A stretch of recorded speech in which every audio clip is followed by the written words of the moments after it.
I trained in Nigeria as a psychiatric nurse in the 80s. And after that, I've had opportunity to practice in different countries of the world, that is including the UK, Ireland, United States, Canada, and the Middle East here. And I'm the president of the International Association for Psychiatric Nurses of Nigeria. And we are a charity, we are a mental health charity, helping people in sub-Saharan West Africa, people who have mental health issues. We're supporting them to be independent and live a better life. Thank you so much.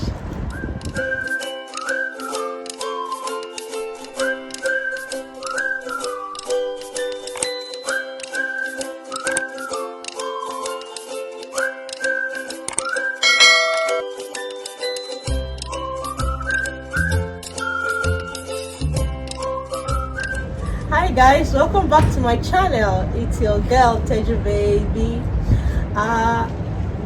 For those of you who have been on my channel, thank you for your support. Thank you for being there. If you're new on this channel, kindly click on the subscribe button. Remember to click on the notification bell to be able to receive notification whenever I post new videos. Yeah, today I have a guest in the house like every other time. And the more reason why I have this guest today, all the way from Saudi Arabia, is because on the 10th of October is usually the World Mental Health Day. So that's why I have my brother from Saudi Arabia. Can you please introduce yourself, sir? Hi, my name is Femi Duyilemi. I'm a mental health nurse. My specialty has been mental health for a very long time. Is it okay if you go deeper on your career? Of course, yes. I actually trained in Nigeria as a psychiatric nurse in those days, many years ago. And I had the opportunity to practice in many countries around the world, Europe and North America, and now working presently in Saudi Arabia in the same field. Thank you for coming on Teju's World. Thank you. How do you feel today on my program? I feel great. It's great to be in Bahrain. It's always like a second home. Welcome back, sir. All right. Before I go deeply into the question, Mr. Femi is here today to mentor us, to advise us on how to live healthy and how to help ourselves in our mental health, and how we will know if we have any mental issue, how we can quickly identify problems that might be affecting us physically. We might not know. Sometimes we have some things bothering us that we don't even know is mental health. So that's why he's here today. So my first question for you tonight is, what is the causes of depression? Can you tell my audience what you think causes of depression? Depression is one of those illnesses we call major mental health problem. And truly we don't have causes like one cause for mental illness. It's a collection of issues, I would call them. We call them the predisposing factor. Okay? The main part, if people have genetic composition, the hereditary part of it, some people carry the gene of depression. And if the condition is not right, what we call the predisposing factors, that include like high stress level, disappointment in life, a lot of losses unresolved, even the way we've been coping since when we are young. Yes, that person who has been genetically loaded might end up having depression. But several people who have no family history of depression, they still develop depression based on the environmental factors, like what I mentioned, the stress level, how we cope, the nature of losses. So, as I said, we cannot actually pinpoint a cause for depression. or any of the other mental illness. That's the unfortunate part of it. I wish we could and just catch it and deal with it, but no. It's a variety of issues leading to depression or other major mental health issues. All right, and that helps us to talk about depression. How can we tell if someone is going through depression or any mental health issue? Thank you very much. You know, people misuse the word depression. They say, oh, I just feel depressed. I just feel depressed. But there's a difference between depression and being sad. Sadness is a normal reaction, it's a normal phenomenon of life. If you're not happy about anything, you feel sad. If you have losses, you feel sad. If you're going through a lot of things in life that are challenging, that they're not palatable, you feel sad. There's a very fine line between sadness and depression. Okay, I would say sadness is normal. Depression is the other extreme of sadness. How do you know? How do people know they are depressed? Okay, when you have a sustained period of sadness and it's not getting better. Okay, you wake up in the morning, you feel sad. Throughout the day, you're feeling sad. You feel like there's heavy load on you all the time, and all you see is darkness. You don't see no light at the end of the tunnel. That is depression. Then you will find out that the first thing that gets messed up in depression is your sleep. Then you know people are not going to be able to sleep. It's either they cannot sleep or they sleep very late and wake up frequently, or they sleep late and wake up early. You know, catching about 2-3 hours sleep at night might not cut it. At that point, you need to start thinking, maybe I need to get some help, because this is going more far than ordinary sadness. You are basically shifting into the zone of depression. At this point, this is when you need professional help. Somebody needs to go and look at you and help you and catch you quickly to deal with this. Oh, thank you for that. In fact, I'm learning. I hope you guys at home are learning. So, Mr. Femi Duyilemi, how can I help someone who is going through that depression? As a person, maybe so I discovered that somebody in my environment is going through one mental health challenges or the other, or depression in general. How can I help that person? The first thing is to be our brothers and sisters keeper on daily basis.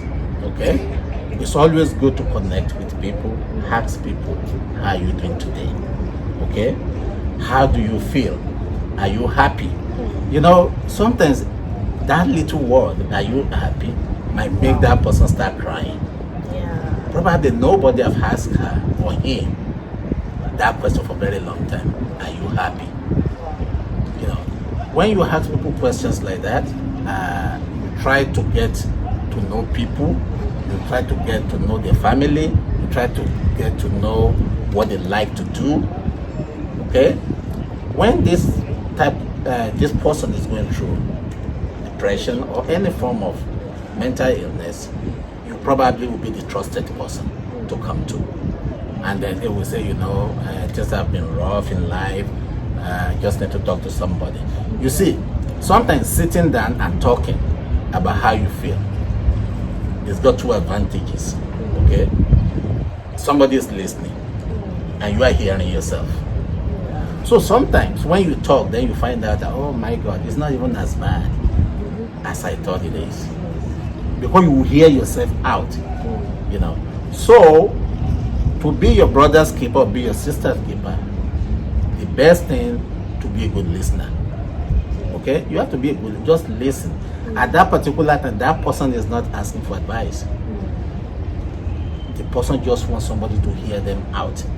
So you have to acknowledge what they are going through. You let them feel that it is real, it's okay, it could be better very soon. You need to let them know that you are there for them and they can always talk to you. You know, But when you have concern, I mean, if people are depressed, the most serious thing is if when they feel suicidal. And if they feel suicidal, that is a very deep end of the depression. Okay? At that particular time, you need to act. Even if they don't want the help of a professional, you need to support them to take them to a professional, because they need to exploit that. Okay? Many people have heard others telling them, oh, I just feel like killing myself, life is not worth living, and people walk away, and bam, it happened. So it's very, very important. On social media that go and kill yourself. No, that's been very insensitive. No, when people talk about suicide, it's a very serious thing, because you don't know what they've been going through for them to get to that point. But that's like the end point. It's like they are sitting on the ledge of a river. It's just a little thing we just throw them in. So when people telling you, I don't feel good, I just don't feel like living this life anymore, that's when you need to help them. Hold their hands, take them to a professional, let them do professional assessment, and you might be saving a life doing that. Yes. Thank you so much for that. So what can I do if this situation is an urgency? There are a lot of situations we call psychiatric emergency, actually. So you're using the right word. And as I said earlier, suicide is one of them. The second one is somebody who have completely lost reality. Okay? That they have what we call psychosis. They completely lost reality. So they can hurt themselves or hurt other people. Okay? So what you say in psychiatric emergency, why we consider it psychiatric emergencies, is the fact that somebody's life is in danger. Either the person or other people. Okay? Once you are able to establish that, you know, in different countries they have different psychiatric emergency responses. In many countries, ambulance and the police are the first level. Okay? You have different numbers. In the UK, they call 999. In America, they call 911. Okay? I think in Saudi Arabia too, we call 911. You know, those are the people. Once you call, say, hey, I have an emergency at hand, I know the response will be very, very quick, and they will be able to save that person and save other people around the person. They will take them to the necessary facility, which we call place of safety. They will take them to the place of safety for further assessment. Thank you for sharing. So my next question says, what is a personality disorder? Well, the personality disorder is very. Is it also under mental health? It's under mental health issues. Okay.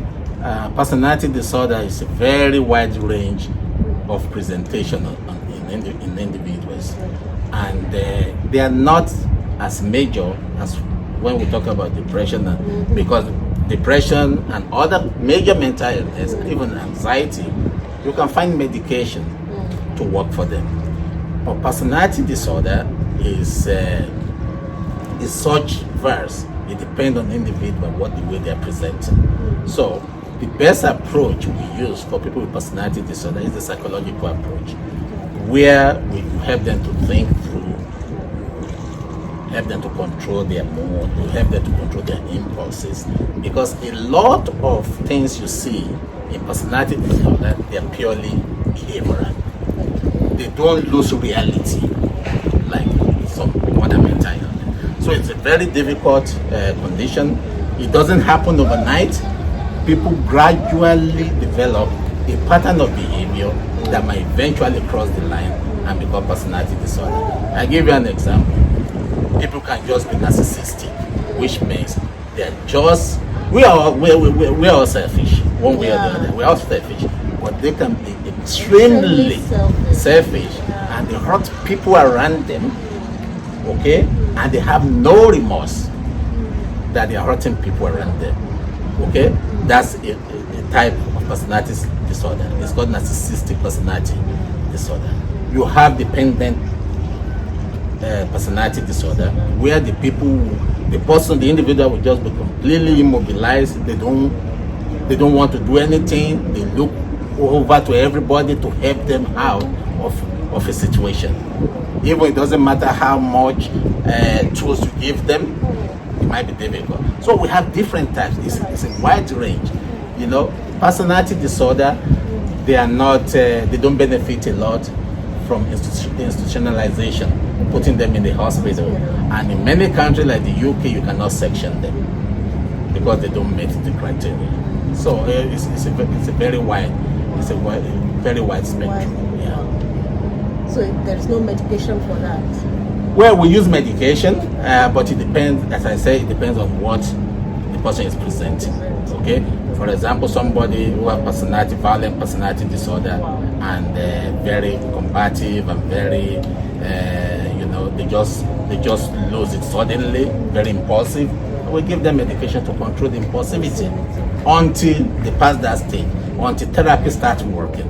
Then we put the medication again, because they need to learn to behave rather than be dependent on the medications. It's a very complex phenomenon, I can tell you. Thank you so much. Maybe I'll still bring you back on the program to elaborate more deeply on some points. Anytime. Yeah. Anytime. All right. So my next question is there any link between depression, mental health, and anxiety? I want you to differentiate those words for us today. Thank you. One difficult thing about mental health, mental illness, and everything around mental health is the language. Okay? That's one. Second thing is that people do not have a lot of knowledge of mental health. So they use the word they're familiar with, sometimes completely wrong. Okay? And that's why if you look at it, you don't read a lot about mental health in the newspaper. Okay? You don't see a lot of it on the TV because people are not competent to talk about it. Okay? Even like the journalists. Okay? And if you look at a lot of actors, especially like African origin, they throw out things completely different. Okay? So I go back to your question. Mental health is like health, like physical health. It means a state of well-being of mind. That's mental health. Okay? A deviation from that is considered mental health issues or mental illness. Okay? And one of the mental illnesses is depression. We have bipolar disorder. We have schizophrenia. Those are called major mental health problems. They are all under mental health issues. Yeah. Mental health is a state of well-being. Okay? Yeah. Mental illness or mental health issues, mental health problem is a deviation from the normalcy. Okay? So, going back to anxiety is considered, it's serious, but we consider anxiety as less mental illness. Okay? Compared to depression and other ones, because anxiety can make your day bad. It can make you not to function like any other. It depends on the degree. We have what we call mild, moderate, and severe anxiety. It depends. So when people say I'm anxious, it's different from having anxiety disorder. Okay? Oh, I feel anxiety. People say that a lot. At the same way when they will say I feel depressed when they're sad. Okay? So anxiety disorders, feeling anxious, they are all different. They're like a spectrum from one hand to the other hand. So when you talk about anxiety, you're talking about another mental health problem. And when you talk about depression, you're talking about another mental health problem. But depression and anxiety can coexist. Anxiety can be a symptom. It's just like you have malaria, you have headaches. Anxiety can be a symptom of depression. Okay? And when people are anxious for too long, basically anxiety is that you just feel anxious and you don't know the reason why you're feeling anxious. You cannot find anything. You cannot put your finger on anything and say, this is the reason why. I'm feeling. And when people feel anxious for too long, develop anxiety disorder, they might eventually develop depression. But these are two things. When you look at it, when we treat it, these two cases in hospitals, in mental health centers, we use a lot of approaches that are same. Okay? Their medications sometimes are same. Sometimes the psychological approach they're safe. Yeah. Thank you so much for that. Okay. So, sir, my next question is, what does it mean to be sectioned? The word section actually is used. I know it's used widely and largely in the United Kingdom. Okay. Because in the United Kingdom they have what we call the Mental Health Act, which is section 1, 2, 3, 4. So it's easy for people to say they're sectioned. Okay, section basically means involuntary commitment of an individual to a mental health facility. Okay, when we say involuntary, you know, sometimes people in mental illness, some people lose reality sometimes. So somebody need to step in to say, okay, you know, you lose your reality and you don't know. They will say, oh, I don't think anything is wrong with me. I don't need help. And all of you are saying, everybody around them know there's something wrong with this person. But it's part of the illness that they don't know what they're saying. They don't have insight into the problem. And that's when the involuntary commitment to a safe facility comes in. And that is what causes section. In different countries around the world we have worked. Unfortunately, Nigeria have the oldest mental health act. It was written maybe in 1948. Okay, many other countries like the United Kingdom, they review the mental health act, you know, frequently. Like Canada, they have their own. United States, every single state in the United States have different mental health acts, but they are all related.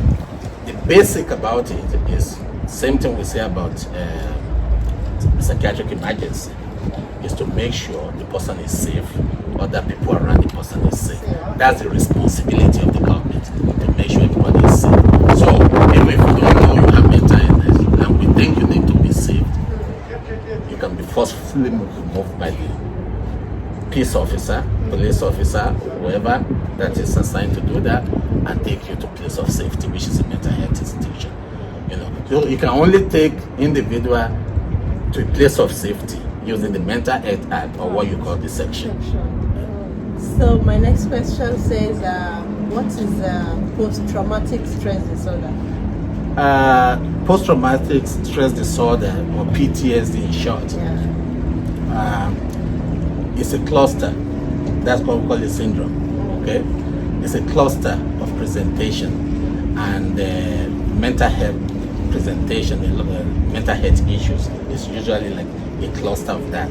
But the basic thing is that there's been some form of trauma in the life of the person. When we talk about trauma, I'm not talking about physical trauma, that somebody caught you with a knife, or it's called emotional trauma.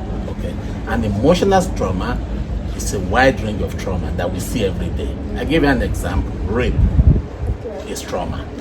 Somebody who has been raped could develop post-traumatic stress disorder. They might not have it forever, because there's what we call post-traumatic stress disorder and post-traumatic stress growth. Some people go through very bad experience in life and they make a positive outcome of it. They make a positive out of it. Okay, so we have the disorder, then we have post-traumatic stress growth. You know, so let me go back to element of trauma, emotional trauma I'm talking about. People who have been in the war for a very long time. Okay, they've seen people killed, like child soldiers. You know, when they were young, they've been made to cut people's hair, to cut people off. Okay, that is severe emotional trauma. Okay, like the soldiers who have gone to the war. You know, you see a lot of that now, in especially the US soldiers who were in Iraq and Afghanistan. They've seen their bodies, you know, they're they're walking along the road and the IED blow them off and cut people's hand, blow some people's head. You see that every time. It affects you in deep emotion. Okay? A child that has been abused from childhood could develop PTSD. Okay?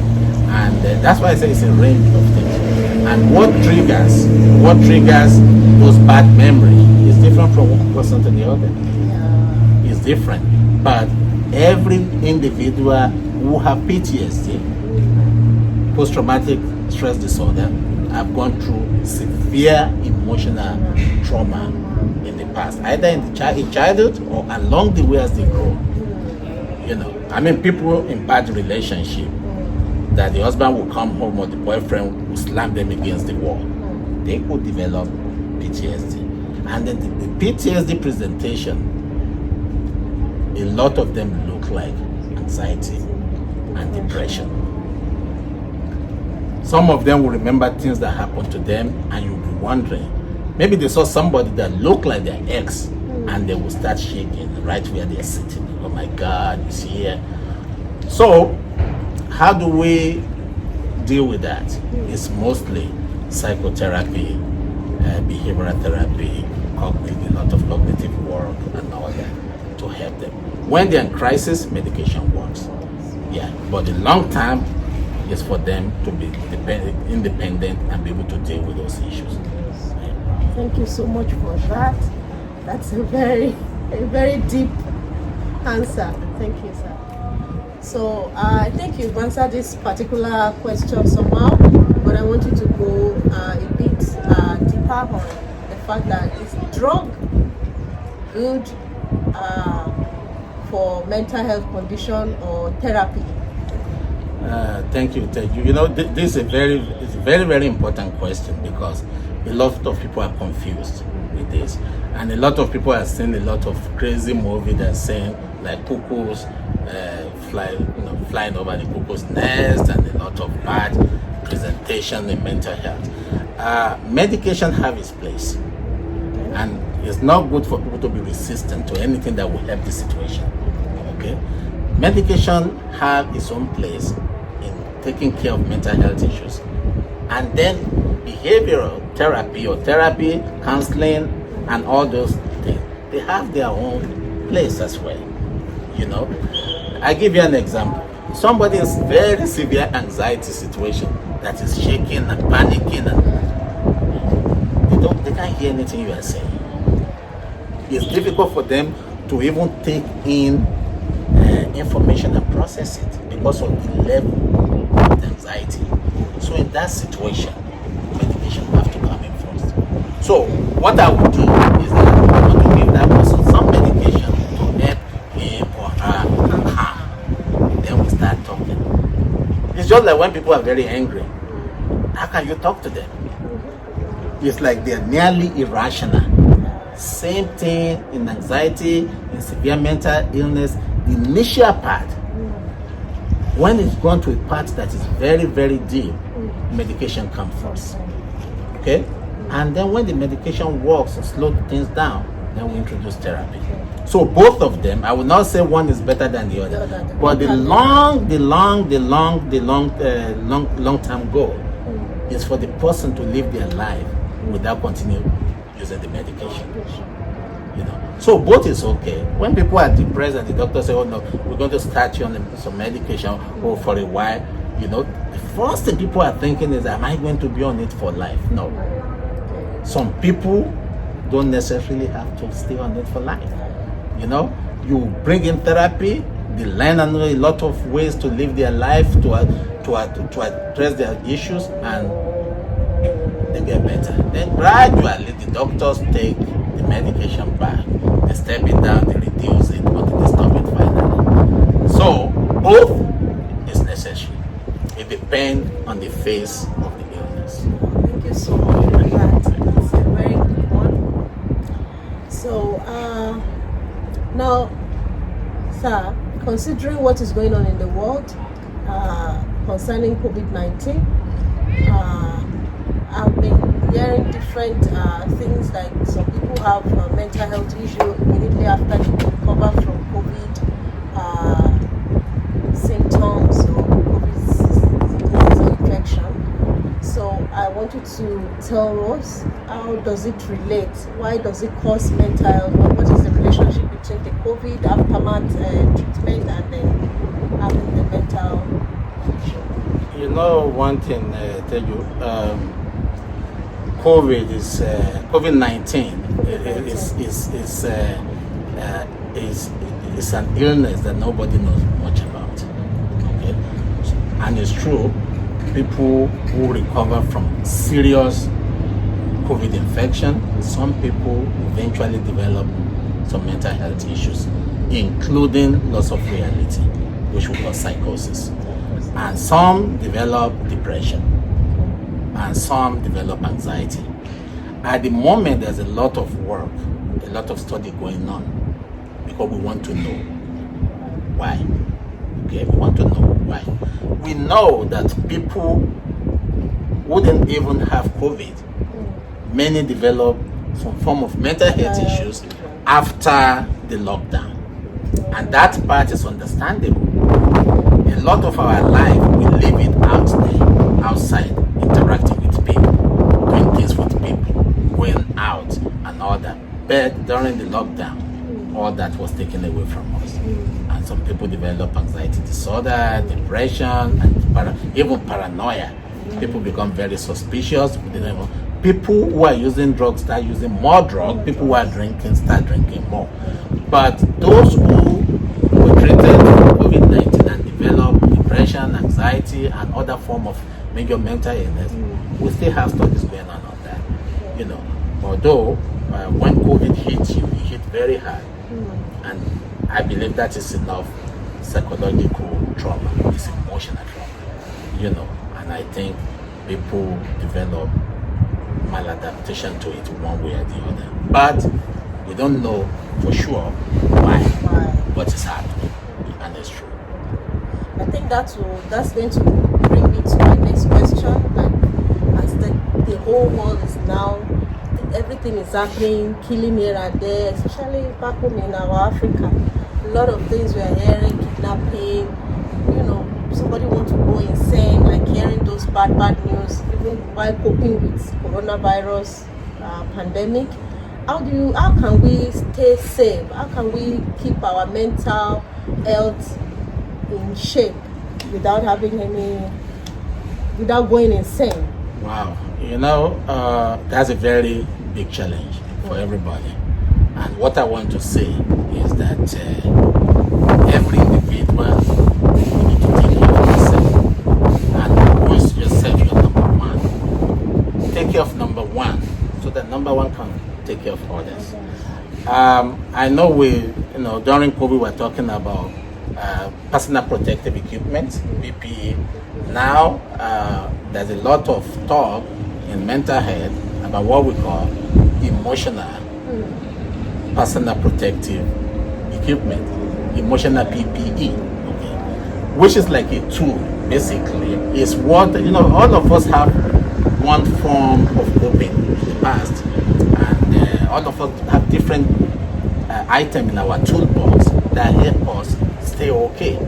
For example, some people will suffer loss, and then they will come around and say, well, that loss is gone, I have to move on with life. That's coping. There must be one thing or the other they're using to remain strong like that.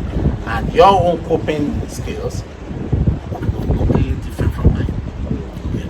So what I want to say to people is that be aware that we are not immune to all these things happening around us.